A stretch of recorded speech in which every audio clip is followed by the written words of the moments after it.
Middle East is not opportunity. Middle East is a cause of great concern, deep worry. The conflict is widening.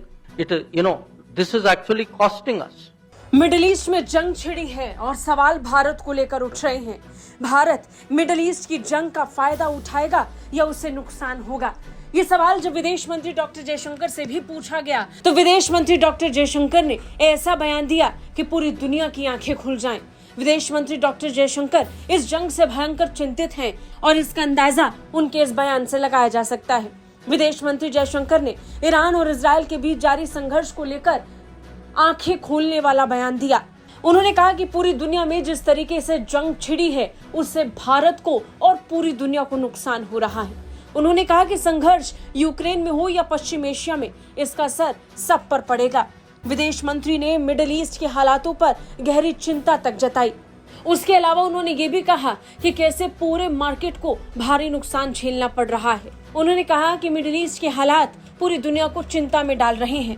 हालात वाकई चिंताजनक हैं, इसका हम पर भी असर पड़ेगा।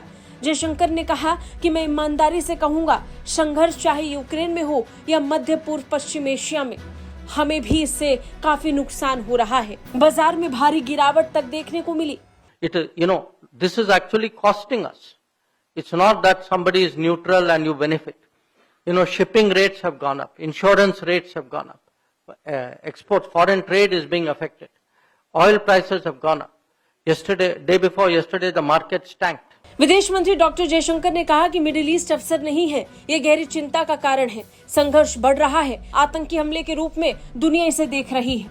अरब सागर से आने वाले जहाजों को हूती रोक रहे हैं। वास्तव में भारत को इससे काफी नुकसान पहुंचा है और सिर्फ भारत को ही नहीं, पूरी दुनिया को नुकसान पहुंच रहा है।